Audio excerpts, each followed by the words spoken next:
자, MK전자 살펴보도록 하겠습니다. MK전자.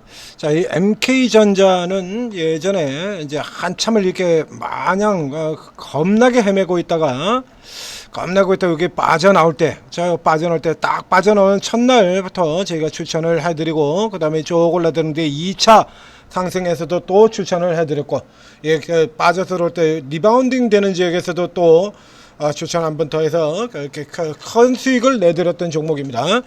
이제 반도체가 쭉 밀려 내려가고 있는 상태에서 지금 쭉 밀려 내려 들어와서 이제 이렇게 올라 들어가고요. 이제 역헤드 숄더 형태로 시도하는 과정에 지금 갑자기 급락이 쭉 나왔죠. 오늘 장중 마이너스 15%까지 내려갔어요. 자, 이제 증권사 쪽에 이렇게 뉴스를 보게 되면 뭐 딱히 지금 뭐 뉴스가 이제 언뜻 잘 안 보이는데, 자, 이 시기 같은 경우라 뭐 살펴봐야죠. 자, 이게 지금 여기는 이렇게 안 나옴이라만 실적 발표가 났어요. 이제 뒤에 나왔네요.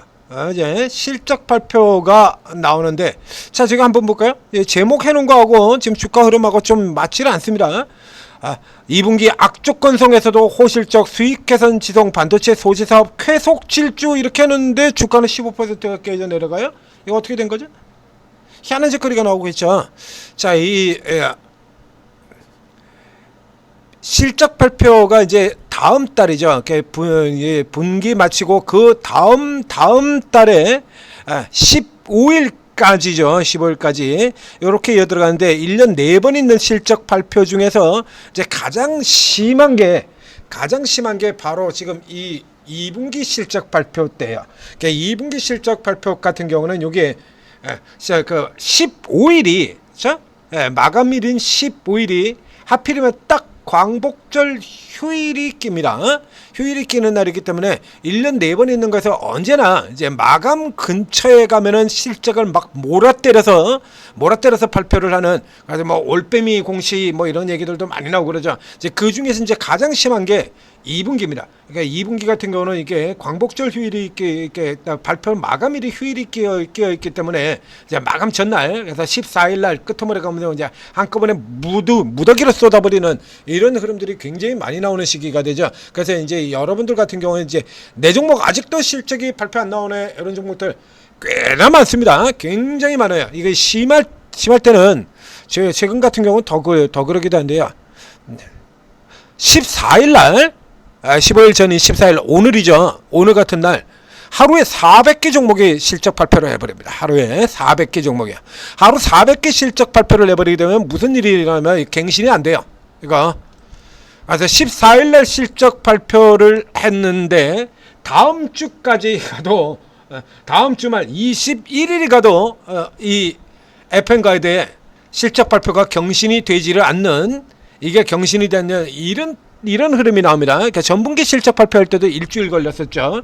자, 아래쪽에 종목들, 이제 뭐 마감일 다 돼가지고 실적 발표한 종목들 같은 경우는 갱신되는데 일주일 넘게 걸렸거든요. 그러니까 8월 2분기 같은 경우는 더 심해요. 그래서 이제 실적 발표, 아직도 실적 발표가 나오지 않은 종목들이 굉장히 많을 텐데, 이건 일일이 여러분들이 다 찾아서 스스로 비교를 해 보셔야 됩니다. 자, 주가가 왜 내렸냐라고 하면 저쪽에서 얘기하는 거하고 지금 조금 다른데요. 실적 부진하다는 얘기예요. 예상치 하회했다는 얘기입니다. 예상치 하회. 자, 지금 이 전망치가 이제 이 MK전자 같은 경우에는 이쪽에 이렇게 좀 출발이 느리게 올라오는 이유 자체를 저희가 분석을 해드린 바 있죠. 출발 전서부터 이제 얘가 왜 느리게 오는지를 이렇게 분석을 해드린 적이 있습니다. 이게 부동산 때문에, 그렇죠? 부동산 때문에 우리 애가 원래 그런 애가 아니었는데 친구를 잘못 만나는 바람에, 자, 이렇게 예시를 드린 바가 있죠. 예. 자, 가서 보겠습니다. 예전에 이렇게 해서 MK전자, 우리 애가 원래 그런 애가 아니었는데 흘러가는, 그래서 다음 사이클의 경우는 아주 강력하게 올 가능성이 있다라고 제가 이렇게 미리 체크를 해드렸었고요.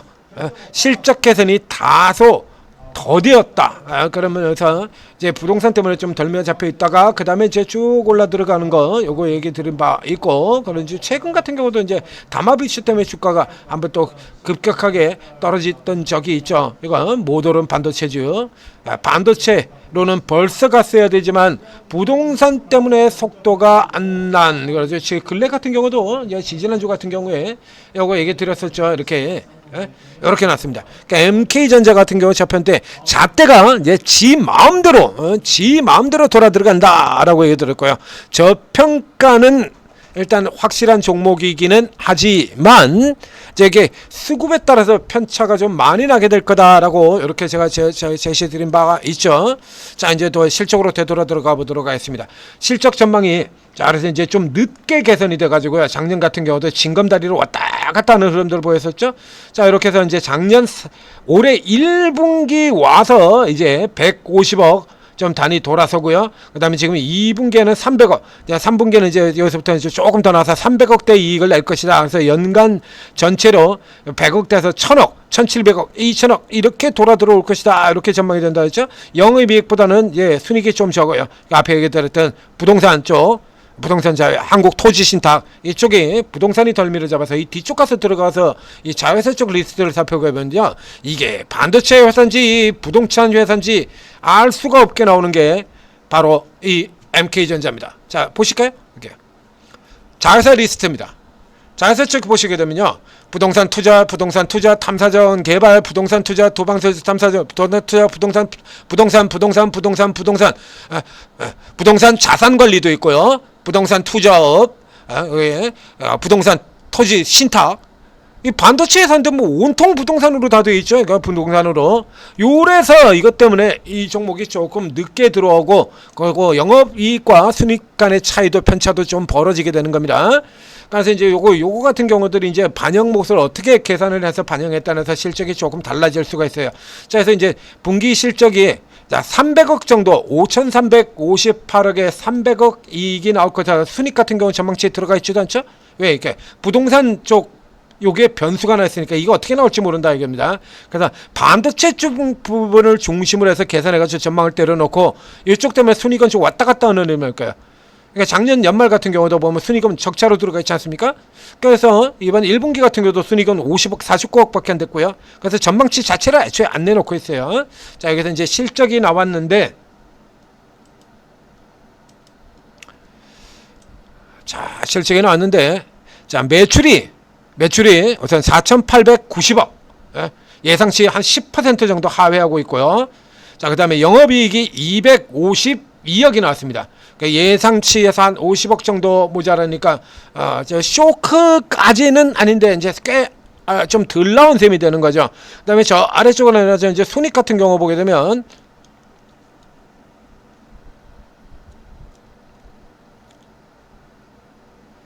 자, 순이익 들어가서 보면 순이익이 336억, 자, 336억. 또 순이익은 또 상당히 잘 나왔습니다. 이번에는 또 영업이익은 좀 밀려 떨어졌는데 순이익은 잘 나왔죠. 앞전은 이제 순이익이 떨어지고 이번엔 순이익이 잘 나오고, 그러니까 이렇게 좀 순이익 쪽에서 좀 변수가 조금 나오는 종목이에요. 그래서 이건 부동산 때문에 결국에 이런 수치가 나온다라고 놓고 보면 되는 거고요. 그래서 이제 실적 쪽을 보면 결국 이제 뚜렷한 거 하나는 일단 반도체 쪽은 계속해서 개선이 되고 있다라고 하는 얘기가 되는 거죠. 그래서 이게 현재 수치를 보냐면 PR 7.6배밖에 안 됩니다. 10.6배밖에. 오늘 이게 조금 모자란 걸 요걸 까줘도 이전 수치 자체가, 주가 흐름 자체가 워낙 낮은 상태에 놓여져 있기 때문에 여전히 저평가라는 건 틀림이 없다라는 얘기가 되는 거죠. 그래서 이제 반도체 쪽에만 포인트를 놓고 보게 된다 그러면 이렇게 호실적, 실적 개선, 이렇게 얘기를 하는 거고요. 별도 기준으로 해서 124억을 기록했다. 그래서 이게 직전 분기와 비교를 해도, 그렇죠? 이렇게 해서 직전 분기하고 비교를 해도 매출 13%, 영업이익은 그럼 별도 기준 가지고 이렇게 또 계산했죠.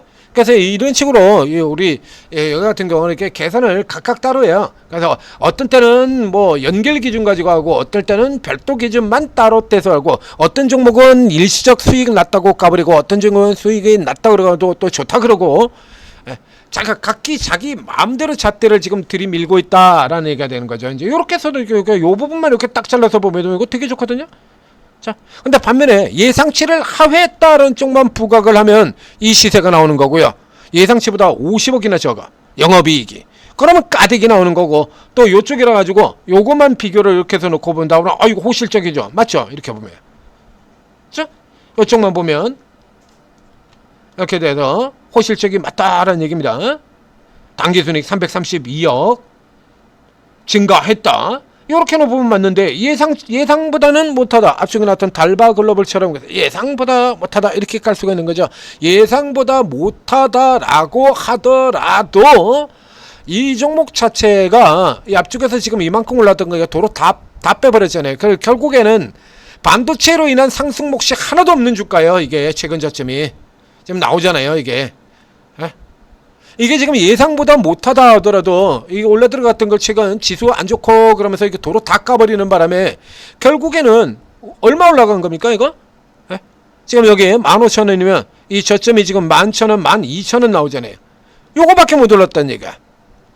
전체 실적은 자 보시죠.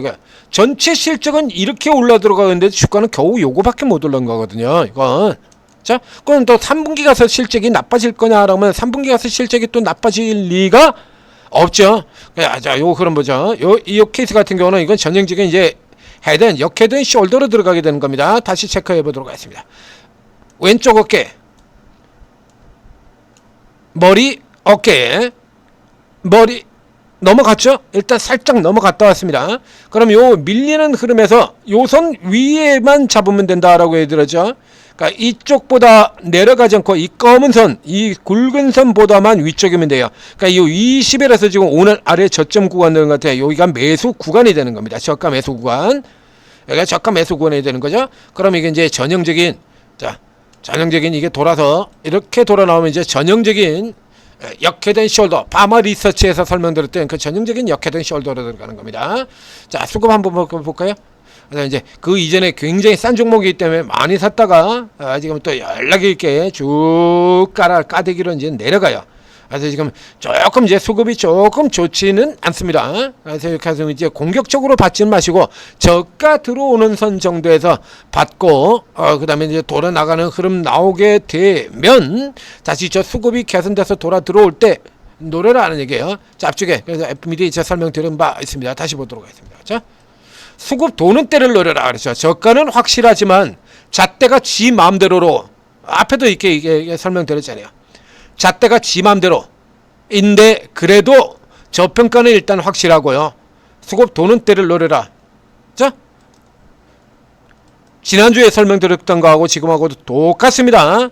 그래서 이 아래쪽 구간에서 받는 거는 일부 정도만 받아 들어가고요.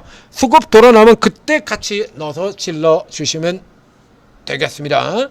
지금 이제 반도체 장비 쪽 같은 경우가 지금 사이클이 지금 그렇게 크게 좋지는 않죠. 최근 들어서 이제 바닥에서 반등 나온 다음에 얘뿐만 아니라 다 쉬어요. 테스 같은 종목도 못 올라오고 잡혀 있는 거 보면 뭐 답 나오지 않습니까? 얘도 못 올라오고 이렇게 덜미 잡혀 있는데.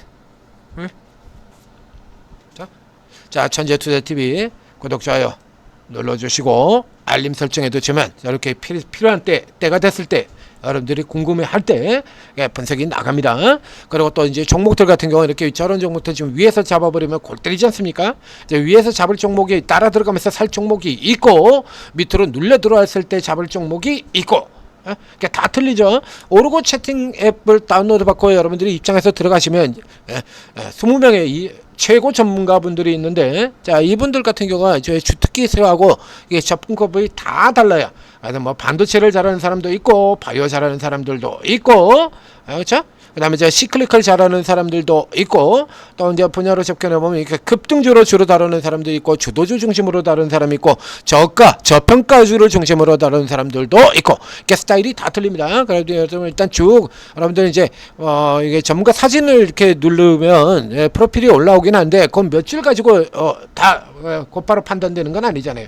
그러니까 일단 방에 쭉 다 들어가세요. 일단 다 들어가서 이렇게 놔뒀다가, 자 이렇게 놔뒀다가 나중에, 그렇죠? 그래서 우선은 눈에 보이는, 눈에 먼저 띄는, 그러니까 종목 이렇게 창 보다 보면 눈에 이렇게 뜰 거 아닙니까? 그러니까 우선 눈에 띄는 부분부터 먼저 살펴보거나, 혹은 이번에 나하고 스타일 맞는데? 라고 싶은 분 있으면 그쪽 중심으로 이렇게 보시고, 그다음에 그냥 가만 냅두고 있다 나중에 시간 나실 때 그때 이제 못 봤던 방도, 그럼 이제 어느 정도 리딩하고 이런 내용들이 쫙 쌓여 있을 거 아니에요. 그거 이제 주말 같은 때 이렇게 한 번씩 이렇게 살펴보시면, 그렇죠? 그러면 이 사람이 어떻게 접근하느냐 이런 것들 다 알 수 있지 않겠습니까? 그럼 여기서 이제 나하고 또 이제 그전에는 못 봤던 나하고 잘 맞는 전문가가 나올 수도 있고, 그것도 이렇게 살펴보다 보면 시장 상황을 잘 따라가는 전문가들이 나와요. 그 전문가들이 주특기가 있다라고 얘기 들었지 않습니까? 그러면 이제 바이오 쪽에 주특기인 분들 같은 경우는 지금 그렇게 크게 힘을 쓰기가 어렵죠. 저 바이오가 대세가 아니니까. 그래서 이게 제 주특기와 그 당대 대세 섹터들하고 이렇게 짝이 맞는 경우들 같은 경우 있으면, 그런 거 같은 경우 그분 이제 리딩을 집중적으로 받으면 아무래도 수익 낼 확률이 훨씬 더 높겠죠. 자, 오르고 적극적으로 잘 활용하셔서 성공 투자하시기 바랍니다.